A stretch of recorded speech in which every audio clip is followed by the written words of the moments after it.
Well, our next guest, really a very special discussion today. We're talking to John West. He's a senior fellow at the Discovery Institute. He's the editor of the Magician's Twin, which is C.S. Lewis on science, scientism, and society, which is now not only a book that he edited, was the editor on, but it also now has moved over and become a video documentary as well. John, nice to have you with us today. Perry, it's great to be here. You know, this is so fascinating because in the past, wasn't there kind of like that feeling that C.S. Lewis was in the camp of the other side? Well, I think if people who read his writings probably shouldn't think that, but yes, there have been a lot of people who've claimed, particularly on the issue of Darwinian evolution, that Lewis was just completely gung-ho for Darwin's theory, and I think that's not the case. All right. First of all, let me fast forward a little bit. The documentary was released a couple of weeks ago, and it's available on YouTube. Is that correct? That's right. And if people want to find it easily, they could go to cslewisweb.com. There's a link there, cslewisweb.com. And watch the documentary. Well, tell us about it. What was your discovery in putting all this together? Sure. I think part of the reason of doing this is just how prophetic Lewis was, not just on issues like evolution and intelligent design, but more broadly about the abuse of science. And I think it's important to say that Lewis was pro-science. He thought science was a good thing, as I do, but because it's a human enterprise, it can be abused and misused. What sometimes people call scientism, the effort to use science to explain or explain away religion, ethics, to say that it should control really what the government does, and that could limit personal freedoms. And so Lewis was very concerned about the abuse of science. And I think a lot of what he wrote really, unfortunately, is coming to pass. All right. Now, if you go back to the book of Genesis, there's a lot of theology today that allows for science to be interjected into the book of Genesis as part of the process, if we can use that. Do you have any idea how C.S. Lewis saw that? Yeah, actually, Lewis, as a literary scholar, didn't actually think it was productive to try to read one's scientific views, pro or con, into Genesis. And so that's not how he looked at the book. On the other hand, he was very firm in defending key, I'd say, biblical or Christian doctrines, like that there was a real fall in human history, that God created human beings originally morally innocent and in fellowship with him, and then through choices of our own, we actually fell and rejected God. And so he thought that that was something that real and happened in history, but he didn't think that you should try to read Genesis through the lens of science one way or another. So how did he refute arguments against intelligent design? Well, this is very interesting because Lewis, of course, started out as an atheist. And so it was a long journey for him to become first a theist and then a Christian. And one of the things that most troubled him before he was a Christian and even after was this argument from undesign, which is basically, how do we explain suffering and sin and evil in the world? And so he still thought, that he thought that argument from undesign was powerful, but he came to see that there were other arguments that were even more powerful. And if you looked around at things like beauty, at reason itself, at morality, these things, if you reasoned out, he thought required a transcendent cause, and sort of pointed out that they couldn't be explained just as the product of a blind material process. And that pointed him basically to the reality of design. All right, so help me get my head around, how did he separate science and scientism? Because sure. Go ahead. Yeah, no, that's great. Science is the effort to understand what is happening in the natural world, how things work.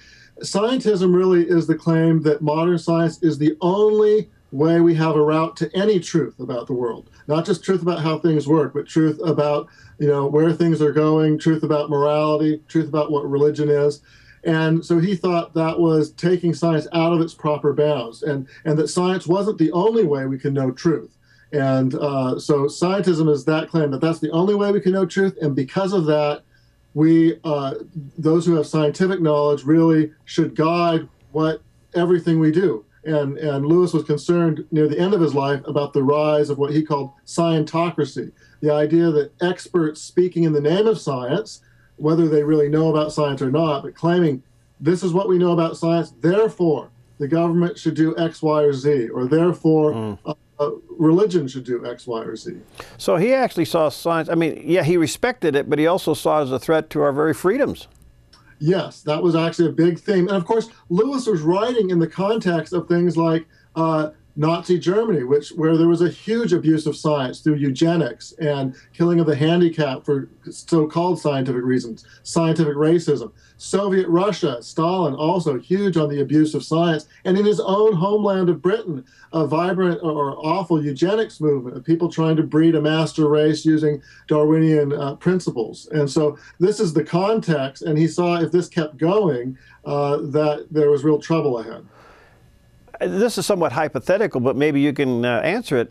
If he was living today, how do you think he would have responded to the movie Expelled?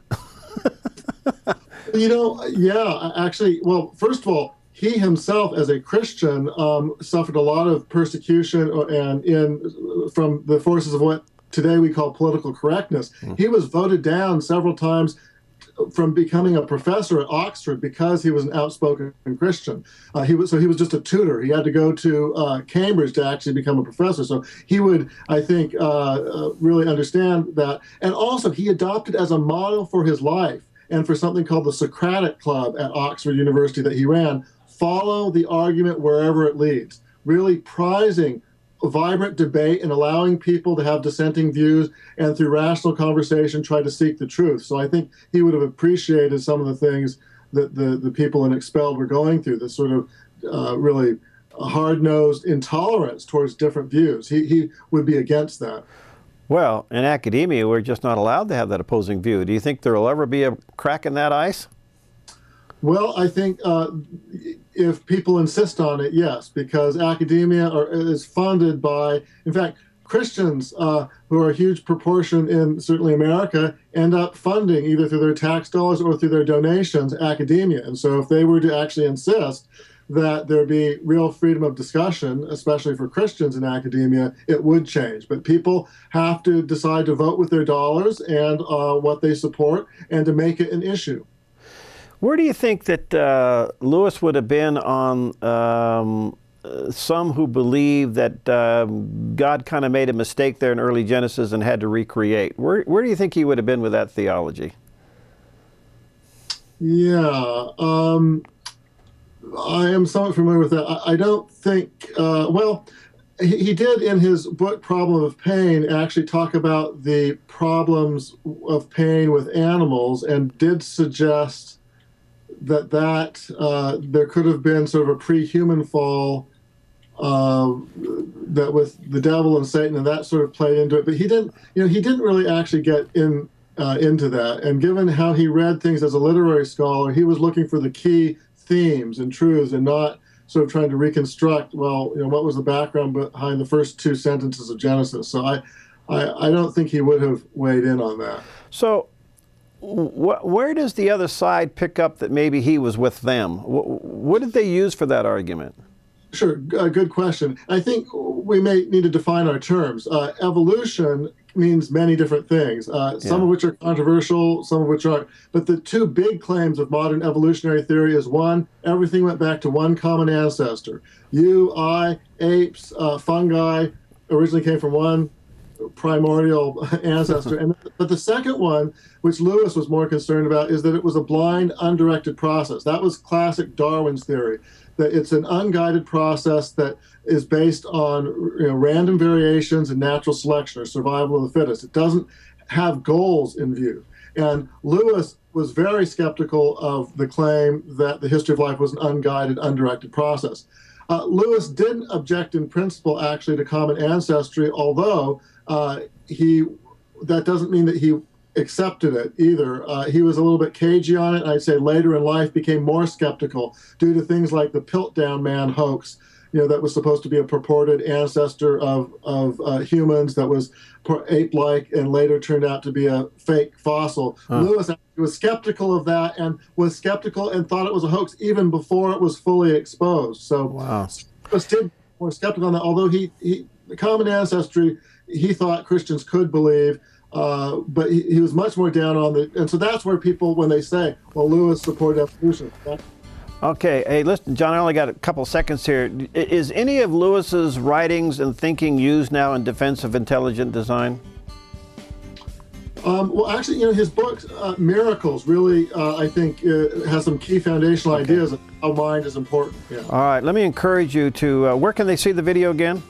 cslewisweb.com. And you can also get info about the book there. All right, cslewisweb.com. You can see the video. Check out the book. Hey, thanks, John. You're a hoot. Let's get you back, okay? Hey, thanks, Perry. All right, see you later. All right, we'll see you tomorrow on Focus Today.